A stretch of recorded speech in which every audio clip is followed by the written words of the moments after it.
Welcome to Vidarbha's academy's online platform. मी आदित्य तुमचे सर्वांचं स्वागत करत आहे. आता जे UPSC झालेली आहे त्यामधले जे IR चे क्वेश्चन्स होते, इंटरनॅशनल रिलेशन किंवा आंतरराष्ट्रीय संबंध, तर त्याचे जे क्वेश्चन्स होते तर ते आपण काय करू, ते डिस्कस करू. जे क्वेश्चन्स आलेले होते आणि रिलेटिव्हली जर पाहिलं असेल तर पेपर जो आहे तो इझी होता आणि IR चे सुद्धा क्वेश्चन जे आहे ते इझी होते. कधी म्हणजे खूप जास्त फॅक्च्युअल होते, जे जसे कसे GK मध्ये विचारले जात असतात ना त्या टाईपमध्ये क्वेश्चन्स होते. ठीक आहे, तर आपण 1 बाय 1 जे आहे तर याचे क्वेश्चन आपण डिस्कस करू IR चे. ठीक आहे, तर त्या अगोदर जर पाहिलं असेल तर विदर्भास अकॅडमी पुणे म्हणजे आपली जर ब्रँच पाहिली असेल तर ते पुणे इथं सुरू झालेली आहे. म्हणजे अमरावतीमध्ये एक ब्रँच आहे आणि एक पुणे इथं सुरू झालेली आहे. तर त्याचा जो ॲड्रेस आहे तो आहे विदर्भास अकॅडमी, सूर्या प्लाझा, दांडेकर पुलाजवळ, सद्गुरू मार्ग, नवी पेठ, पुणे. ठीक आहे, तर तुम्हाला जे कोणत्या एखाद्या बॅचेसबद्दल इन्क्वायरी करायची असेल तर तुम्ही तिथे जाऊन इन्क्वायरी करू शकता. ठीक आहे,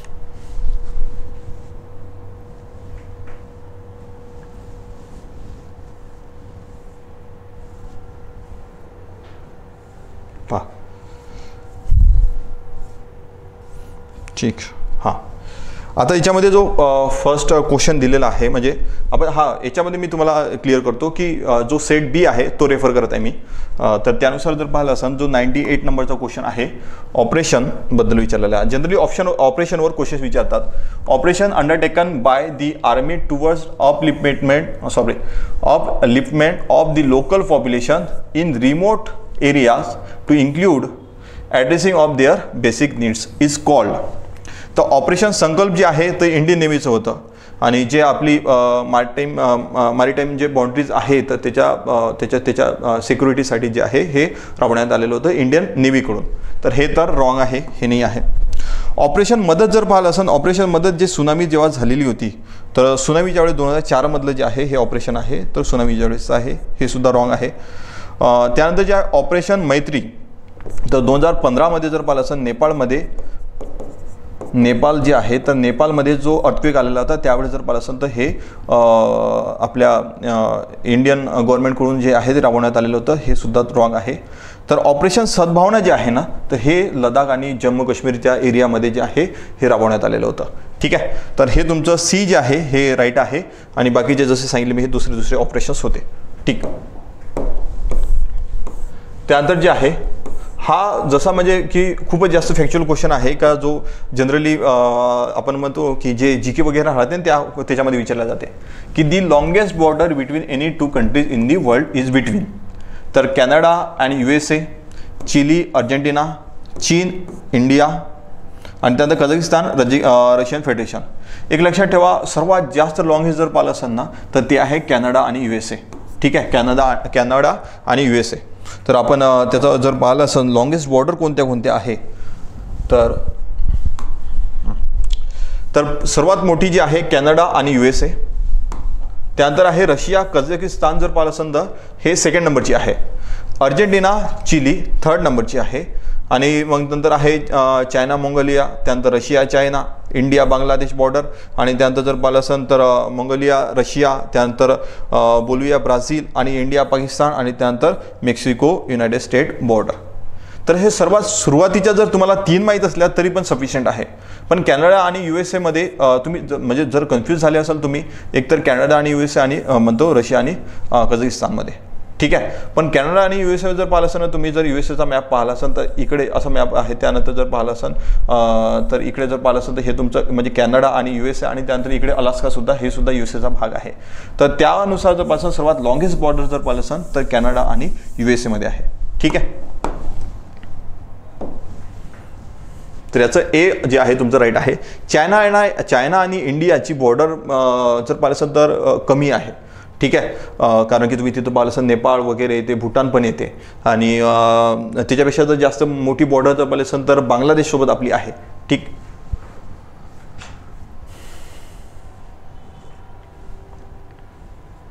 त्यानंतरचा जो क्वेश्चन आहे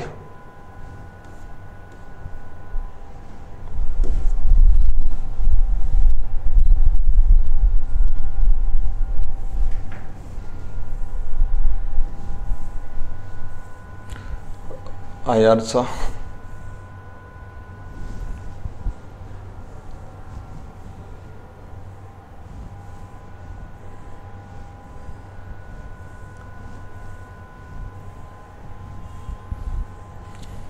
म्हणजे ॲक्च्युली जर पाहिलं आयआरचे सुद्धा क्वेश्चन जे होते ते इझीच होते. म्हणजे जसं आता हे फॅक्च्युअल क्वेश्चन्स आहेत, जर तुम्हाला ते बॉर्डर वगैरे कधी जर तुम्ही ऐकली असेल किंवा वाचली असेल त्यावेळेस जर पाहिलं असेल तर तुम्ही जे आहे इझिली लक्षात ठेवू शकता ते. ठीक आहे. आणि तसंच जर दुसरं पाहिलं असेल तर आता कधी काही न्यूजमध्ये होत्या गोष्टी त्यावर जे आहे त्यांनी क्वेश्चन्स विचारलेले आहे. जसं कसं सेल रिजन जो होता तर तो न्यूजमध्ये होता. ठीक आहे. तर त्यावर जो आहे त्यांनी क्वेश्चन विचारलेला आहे UPSCने. ठीक.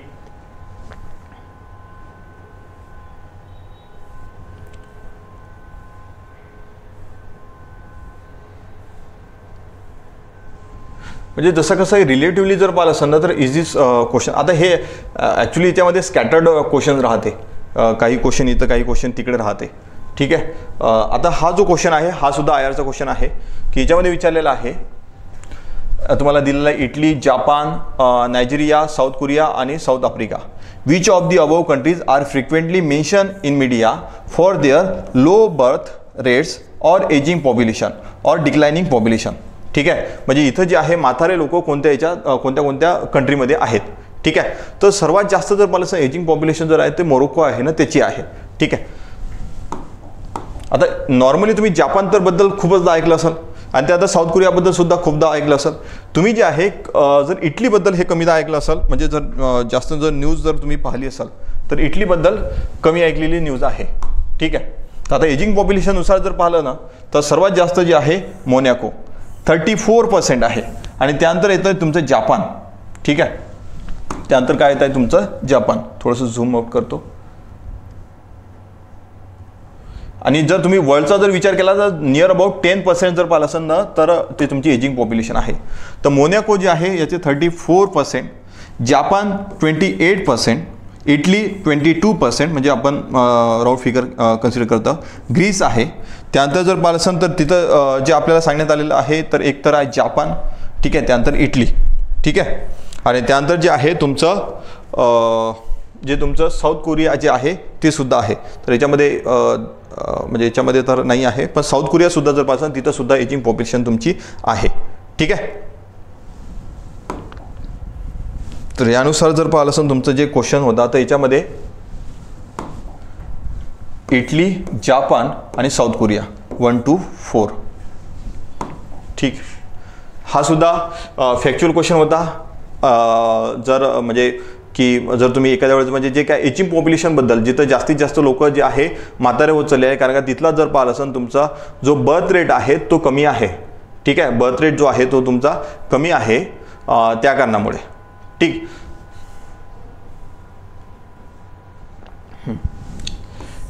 याच्यानंतर हा जो क्वेश्चन आहे की some pipeline is a strategic route for Persian Gulf oil and natural gas shipment to Europe. ठीक आहे. तर म्हणजे जर पाहिलं असेल तर ऑइल पाईपलाईन आहे ही. तर ह्याच्यामध्ये काय सांगितलं आहे की जी आहे ना ही पाईपलाईन कुठे स्ट्रॅटेजिक रूट कुठला आहे तो Persian Gulf oil and natural gas shipment to Europe. म्हणजे पर्शियन गल्फपासून तर तुमच्या युरोपमध्ये शिपमेंट करण्यासाठी जर पाहिलं असेल तर हा एक रूट आहे. ठीक आहे. हे पहिलं स्टेटमेंट आहे. त्यानंतर some pipeline connect the Red Sea with Mediterranean Sea. आता जर तुम्ही याचा मॅप जर पाहिला ना, ठीक आहे, याचा जर मॅप जर पाहिला तर तुम्हाला ते क्लिअरली दिसणार का जे आहे रेड सीला मेडिटेरियन सी सोबत कनेक्ट करतात. आता हे जर पाहिलं असेल, ठीक आहे, ही आहे सम पाईपलाईन तुमची, सॉरी सम म्हटलं सुमेध म्हणतात त्याला, सम नाही सुमेध. तर ही जर पाईपलाईन जर पाहिली असेल तर हे जर पहा, हे तुमचं जे आहे इकडे आहे तुमचा रेड सी आणि हा तुमचा आहे मेडिटेरियन सी. ठीक आहे. हे तुमचा आहे रेड सी आणि हा आहे तुमचा मेडिटेरियन सी. याला कनेक्ट करण्यासाठी जर पाहिलं असेल तर ही पाईपलाईन सुमेध पाईपलाईन जी आहे तर तिथं लेट डाऊन करण्यात आलेली आहे. ठीक आहे. आता हे जर पाहिलं ऑइल पाईपलाईन आहे तर याच्या थ्रू जर पाहिलं असेल ना तर जे तुमचं इथलं जे पर्शियन गल्फ आहे तर इथलं जे ऑइल तुम्हाला तिथं जर ऑइल किंवा नॅचरल जो गॅस आहे तुम्हाला तिथं न्यायचं आहे कुठे युरोपमध्ये, तर याच्यातून मेडिटेरियन सीपासून तुम्ही जे आहे तिकडे युरोपमध्ये नेऊ शकता. तर त्यानुसार जर पाहिलं असेल तर तुमचे दोन्ही स्टेटमेंट जे आहे तुमचे राईट स्टेटमेंट आहे. तर पहिलं सुद्धा स्टेटमेंट राईट आहे, सेकंड सुद्धा राईट आहे, पण both statement 1 and statement 2 are correct and statement 2 explain statement 1. म्हणजे जर पाहिलं असेल तर याला एक्सप्लेन जे आहे हे स्टेटमेंट 2 एक्सप्लेन करते, पहिल्या स्टेटमेंटला एक्सप्लेन करते तुमचं स्टेटमेंट 2. तर तुमचं जे आहे राईट आहे. ठीक आहे. त्यानंतरचा जो क्वेश्चन आहे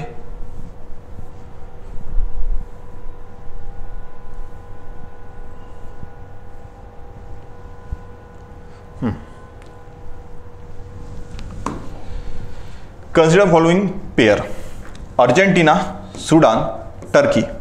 आता reason for being in the news, तर अर्जेंटिना जे आहे तर याच्यामध्ये जर पाहिलं असेल तर वर्स्ट इकॉनॉमिक क्रायसिस आहे, म्हणजे इकडे जर पाहिलं असेल तर आर्थिक संकट आहे, तर हे बरोबर होतं.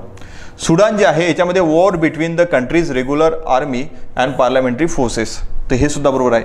तुम्ही जर पाहिलं असेल तर जे तुमचं इकडे सुडान वगैरे आहे, साऊथ सुदान असो या सुडान असो किंवा तिकडे जे सहेल रिजनमधले जेवढे कोणते स्टेट असेल ना, म्हणजे स्टेट म्हटल्यापेक्षा जे देश असेल हे बऱ्याचदा न्यूजमध्ये राहतात याच्याच कारणामुळे. ठीक आहे. आणि त्यानंतर थर्ड जे आहे Turkey resignated its membership of NATO.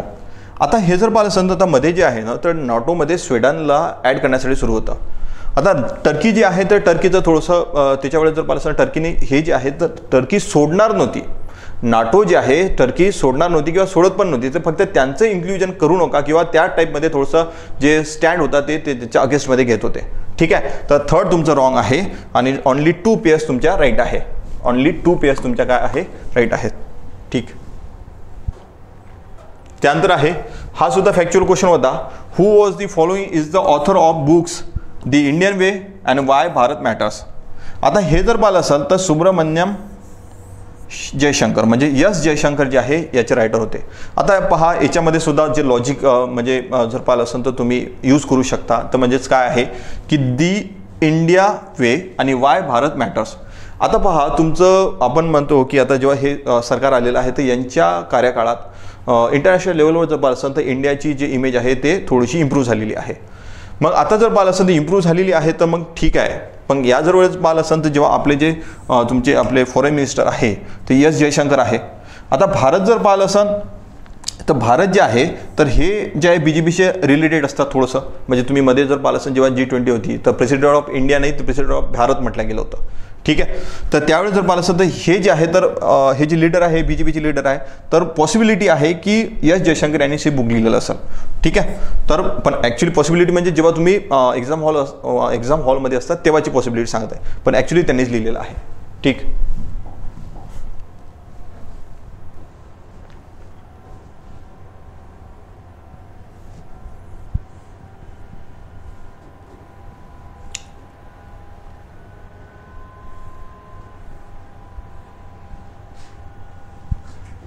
ठीक आहे.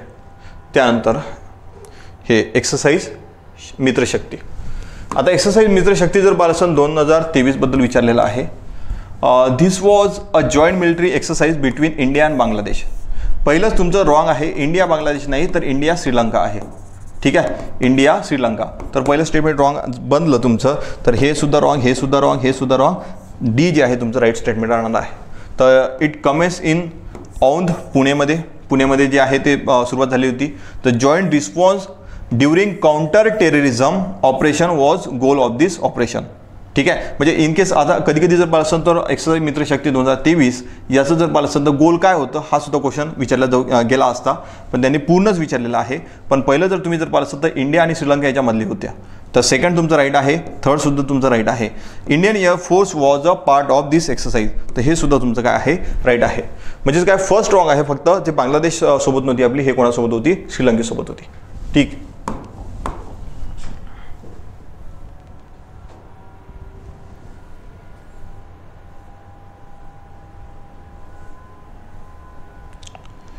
ठीक आहे.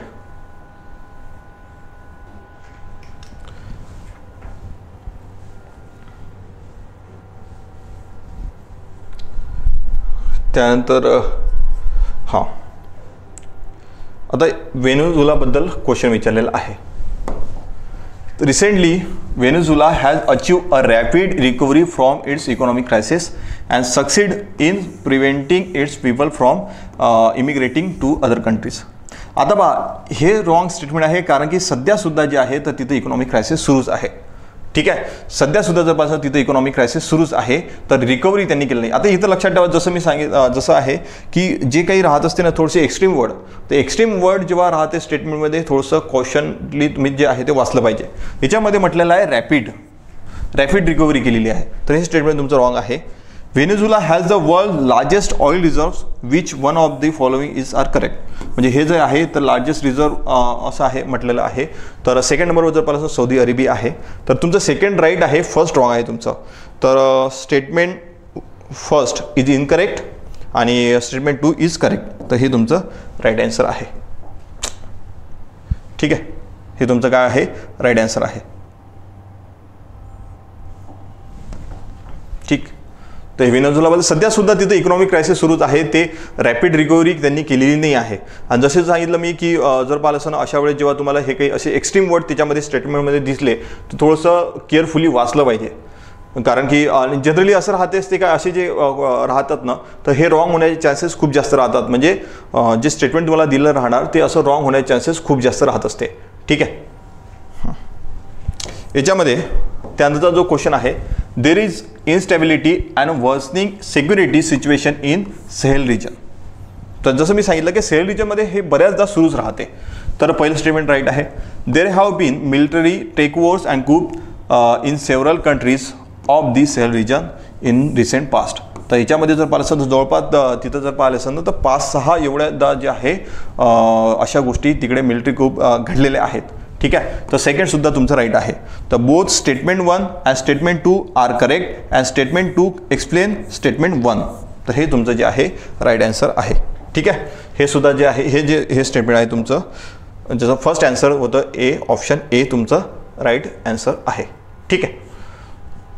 यानुसार जर पाहिलं असेल तर जेवढे आपले IRचे क्वेश्चन्स होते आपण डिस्कस केले आणि बाकीचं जर पाहिलं असेल तर बाकीचे मग आहेत जसे की त्याला आपण म्हणू शकतो इन्व्हायरमेंट आहे, त्यानंतर बाकीचे जे क्वेश्चन्स आहे तर ते जे आहे तुमचे जे रिस्पेक्टेड फॅकल्टी आहे तर ते जे आहे ते क्वेश्चन तुमचे डिस्कस करणार. ठीक आहे. तर एखादा आता कोणता क्वेश्चन्स म्हणजे क्वेश्चन जो आहे त्यामधला राहिलेला नाही आहे. ठीक आहे. म्हणजे जेवढे कोणते IRचे क्वेश्चन जे होते ते सर्व आपण डिस्कस केलेले आहे. ठीक आहे.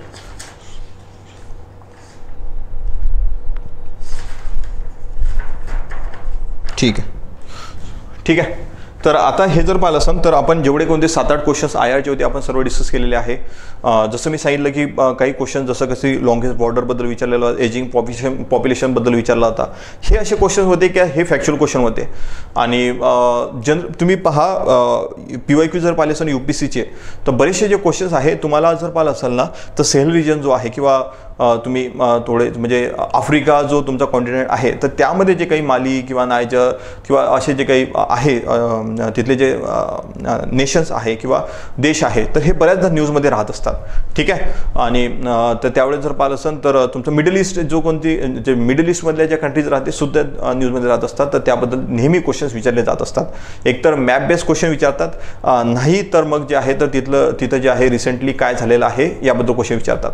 ठीक आहे. तर आपण ते सर्व क्वेश्चन डिस्कस केला. व्हेनेझुएलामध्ये खूप दिवसापासून तिकडे प्रॉब्लेम सुरू होते आणि त्यांचं जे बॅलन्स ऑफ पेमेंट सुद्धा ते क्रायसिस तिकडे सुरू होते आणि त्यांनी अजूनसुद्धा जर पासून कंटिन्यू आहे ते अजून आतासुद्धा जे आहे त्यांनी रिकवर केलेलं नाही. आणि आपल्याला विचारलेलं होतं रिकव्हरी तिकडे झालेली आहे. तर रॅपिड तिथं वर्ड यूज केलेला होता. तर एक्स्ट्रीम वर्ड लक्षात ठेवा, एक्स्ट्रीम वर्ड जनरली जे आहे हे रॉंग असतात. ठीक आहे. सो आय होप तुम्हाला IRचं जे आपण डिस्कस केलेलं आहे हे समजलं असणार. Thank you so much.